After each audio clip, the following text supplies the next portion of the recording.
Hello and welcome to Cartoonist Kayfabe. My name is Jim Rugg. I'm Ed Piskor.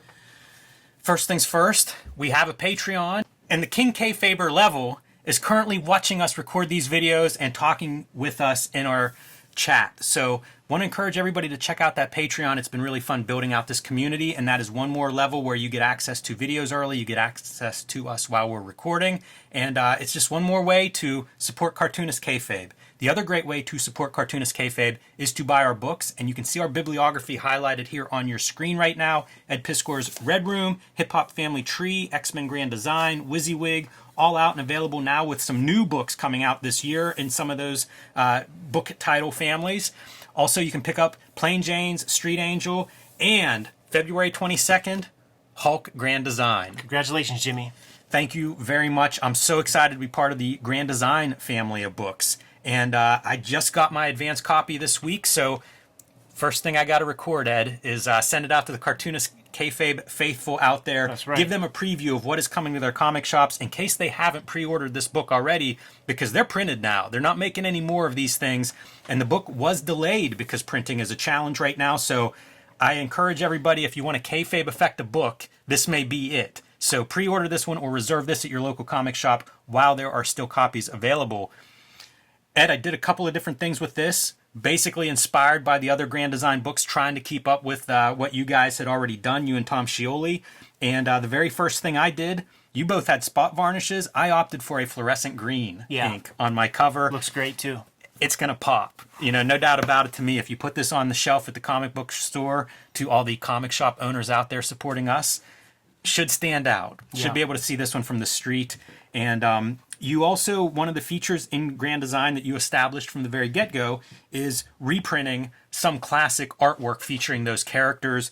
In my case, I kind of did a mix of some different artists, because one of my favorite parts of the Hulk is how different he looks from artist to artist. Right. And so some of the gallery inclusions in this collection: Jack Kirby, Todd McFarlane, Frank Miller, Neil Adams, Art Adams, Steranko, Corbin, Eric Larson, and more. So we're going to have a really nice reprint selection in here as well. And I'm not going to go through this book page by page today, but I do want to highlight some of the parts that I'm most proud of. And one of the things in my proposal was I wanted to make the best Hulk book ever. That was my goal with Grand Design. And as I've been saying, man, put up your choice for the best Hulk book ever, and let's put them next to each other and see what we think. So, you know, one of the first things that I do is I want it visual. I want a visual just onslaught of your eyeballs. And you guys, you and Tom Scioli have some beautiful end pages. I had to figure out something to do on my end pages. Hulk is big, man, so you're never going to get a bigger Hulk head than that. Absolutely.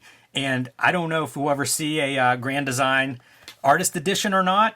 Again, get that petition going. Let IDW know you want one. But in case that doesn't happen, these are 100% of the original art. Sick. So the original art is a little bit bigger, but it's kind of the bleeds and stuff. If you actually saw my original pages of the cover art, this is the size that they are at. So, and it's a color scan. I see brush strokes. Some blue line sticking out underneath. Smart. So I figure, man, got to use every page, use every part of the book. That's it.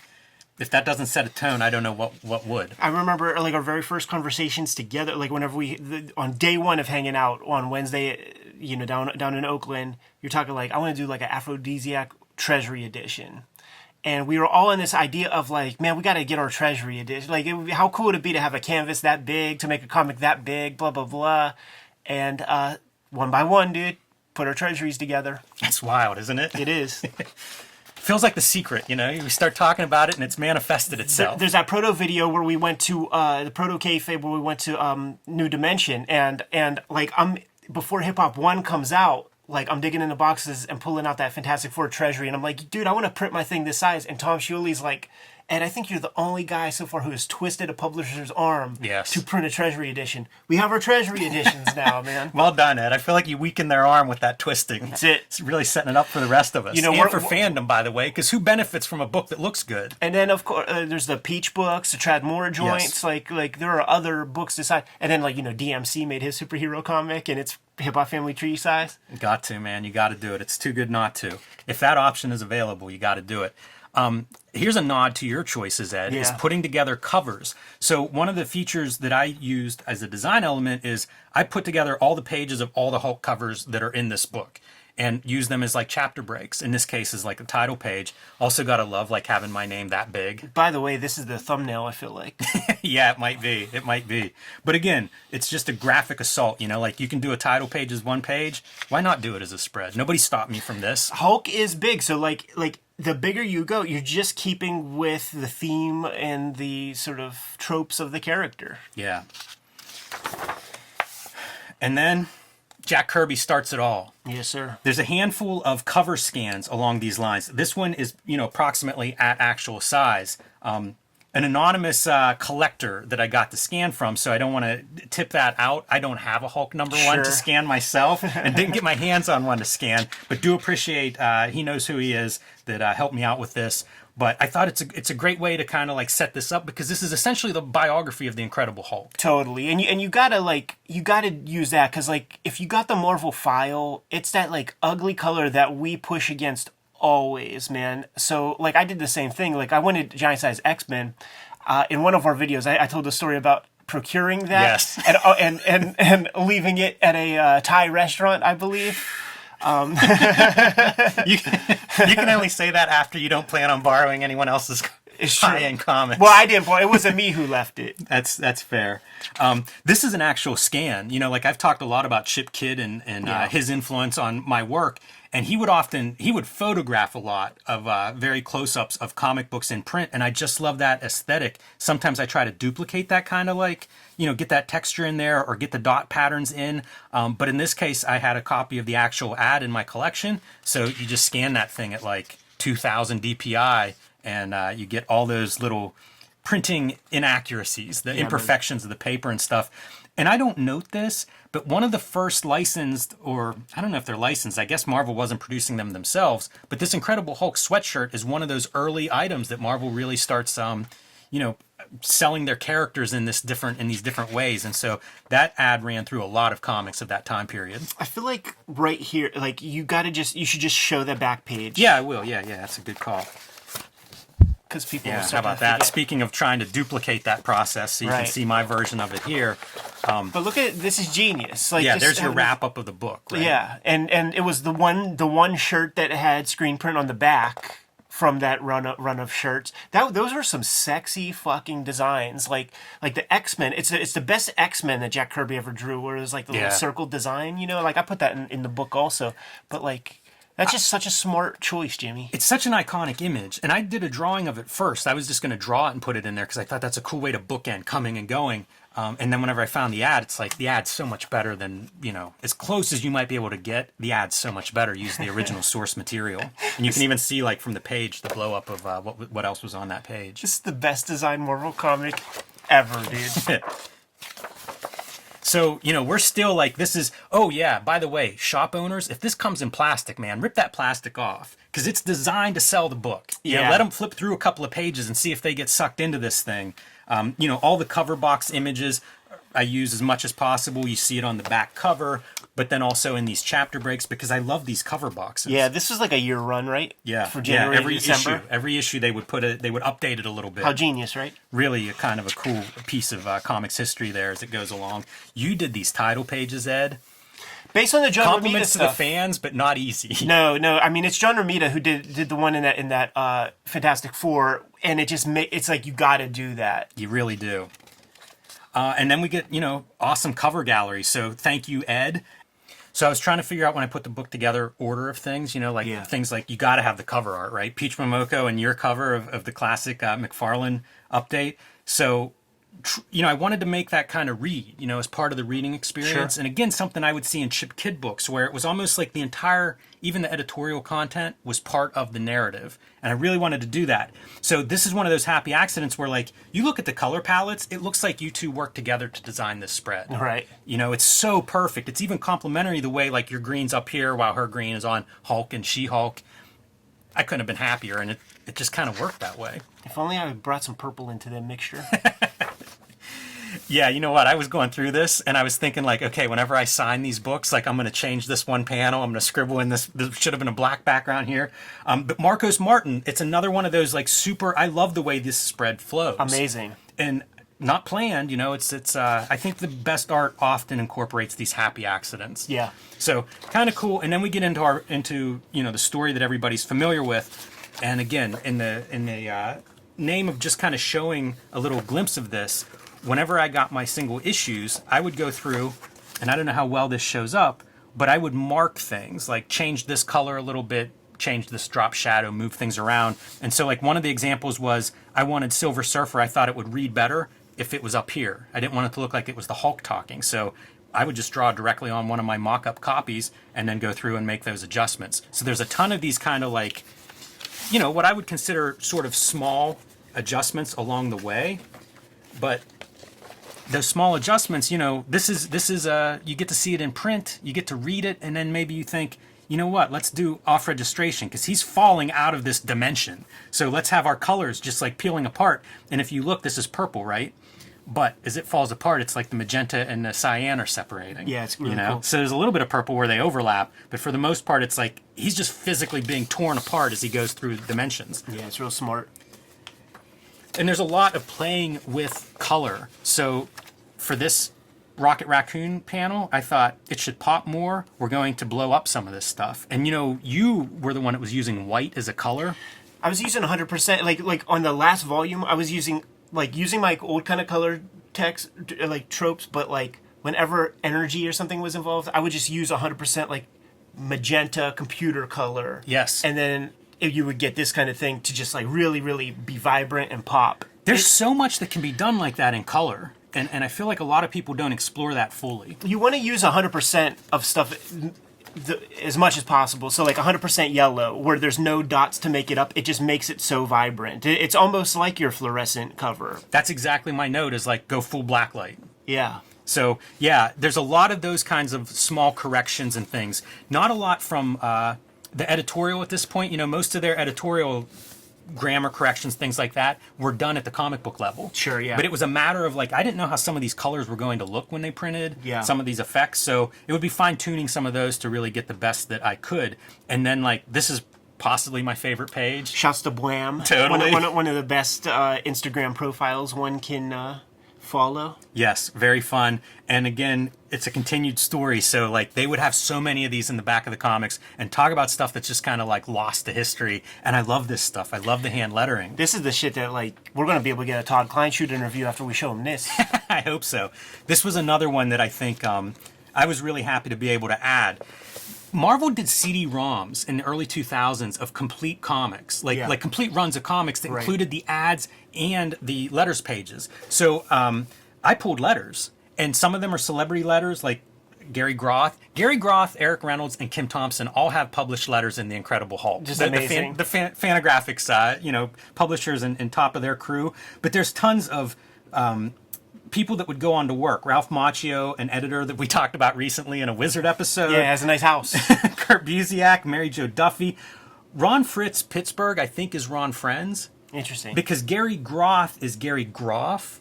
They just and I asked him about it to make sure it was him. Yeah, probably. Bud Plant. So it's kind of a who's who, but also interesting letters. Like there's stuff that came up about like coloring process where you get like Marie Severin then in your answer. So I tried to just pull that kind of stuff too. It's a Hulk comic and Bret Hart writes a letter. That's right. We got a Bret Hart represented in here.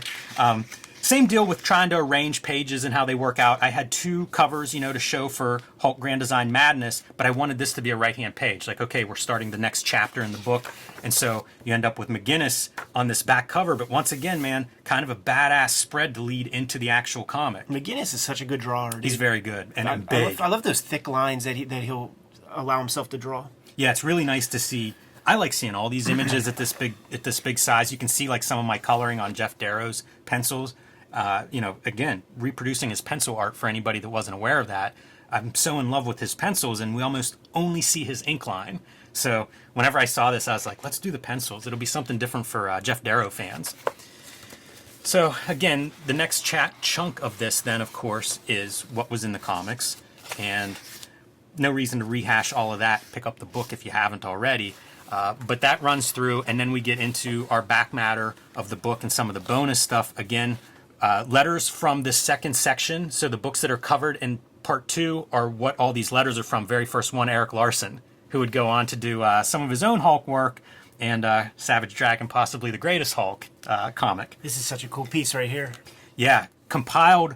You had to print your circulation numbers for postal regulation for, all the way up to at least 1998 is whenever I quit. So it's 30 years of number of copies of Hulk issues by average printed each month, number of Hulk comics by average sold each month. And you can see it's a steady decline until we get to the Hulk TV show. Right. And then we bump back up. So it's another big uptick. Again, in the early 90s, you see where 1992, the biggest numbers on this list, I believe. So you get to see the bubble reflected in this. Yeah, and never came up in editorial as to maybe not wanting to show that or whatever. They didn't seem to have any problem. And it's in the comics. I'm not pulling that out of anywhere dark. They don't know what those numbers are. But it's one more way to kind of look at these comics in my mind. Again, if I'm going to do the best Hulk book, I want to represent as much of that Hulk, not just in comics, but in real life as possible. A little bit about my background, putting this together. The first Hulk drawing I did as part of the proposal, and then notes on all of the artwork that is represented in here. And I tried to go deep, this is Jim Steranko from Foom, but it also tells this story of all these different artists really bringing different qualities to the Hulk. So I won't spoil everything that's in here, but do pick that up. And here's one of the backup pieces. Eric Larson doing a What the Hulk that is not a bad version of Grand Design. Yeah. Really traces his history and then kind of speculates about his future. Just a fun comic, and getting Eric Larson in here. There's a who's who of, I think, really great artists represented in this. So something to check out for sure.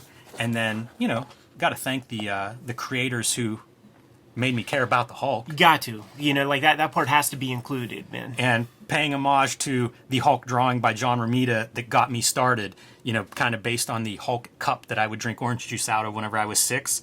And this is one side of that cup, and the other side is whenever I pull this origin, that's exactly the origin. It's on the back side. Oh, that's it. So I would read that thing, man, every day for a year. Yeah, it's burned into your mind. That's exactly right, and it meant so much to me. And as we showed, there goes the Hulk at the end of the book, just wrapping it up neatly. Some thank yous, biography, the usual stuff, representing some cartoonist kayfabe out there. And by the way, here's an Easter egg for you. This was shot in the Heroes Aren't Hard to Find warehouse. Yeah. Shortly before pandemic began, we were on tour, and Shelton and Seth gave us a tour of their warehouse. I love that stuff so much. And man, talk about comics love, Gotta love the Heroes Aren't Hard to Find guys from Charlotte. And then your final color version of that inside. Beautiful book. Jimmy, when's it hitting stands? This will be out February 22nd in stores everywhere. I'll probably be doing a few store appearances. The one that I've got lined up so far is local. That is Phantom of the Attic in Oakland and Pittsburgh. And that'll be February 22nd. So like I say, put it on your pull list, reserve it, pre-order it, whatever you got to do. Because these things go out of print. It may be a while before you see another one. Yep. But many thanks to Marvel for making a book that I wanted to make. I've got no complaints. You get these books back, and it's always a matter of, did it work? Right. Did everything turn out the way I wanted it to? I'm thrilled to say it did. Thanks to Jen Grunwald in particular, who worked with me on the book design, the longtime Marvel book specialist, and really helped with a couple questions I had. So I'm thrilled with how it turned out, and I look forward to getting this in the hands of Kayfabers and Hulk fans everywhere. Congratulations, Jimmy, man. Super proud of the book. I think it's the best book you've designed so far until the next book that you make. That's right. Good to go? I am. Kayfabers, follow, subscribe to the YouTube channel, hit the bell. We'll notify you when new vids are available, and we do have a Patreon that you can subscribe to, get all these videos early, completely mitigate that kayfabe effect. But Jimmy, what do you have out there, man? Hulk Grand Design, as I said, pre-order it now while you still can. Plain Jane's and Street Angel Deadliest Girl Alive are both in print and available. Street Angel Princess of Poverty is the next Street Angel book, and you can pre-order that one now. And join me on my Patreon at patreon.com/JimRugg to see more of my art and download some of my out-of-print zines and mini comics. Red Room Crypto Killers issue 1 is being solicited at your local comic shop right now. So go to your shop, hit them up, let them know that you want the new Red Room comics. There's not going to be a trade paperback in 2023, so if you want to read the comics, you gotta do it that way. 2 other trade paperbacks of Red Room are out there right now, but every story is self-contained. I'm serializing that new Red Room content on my own Patreon, patreon.com/edpiskor. $3 for the archive for it all, less than a penny a page for all that material. Got a link tree in the description below where you can get to all those destinations. Jimmy, what else do we have out there, man? Subscribe to the Cartoonist Kayfabe newsletter at the links below this video. You can also find Cartoonist Kayfabe t-shirts, hats, mugs, stickers, and lots more at our spread shop. That link is also under this video. Fantastic way to support the channel. Give them those marching orders, Jimmy. We'll be on our way. Make more comics.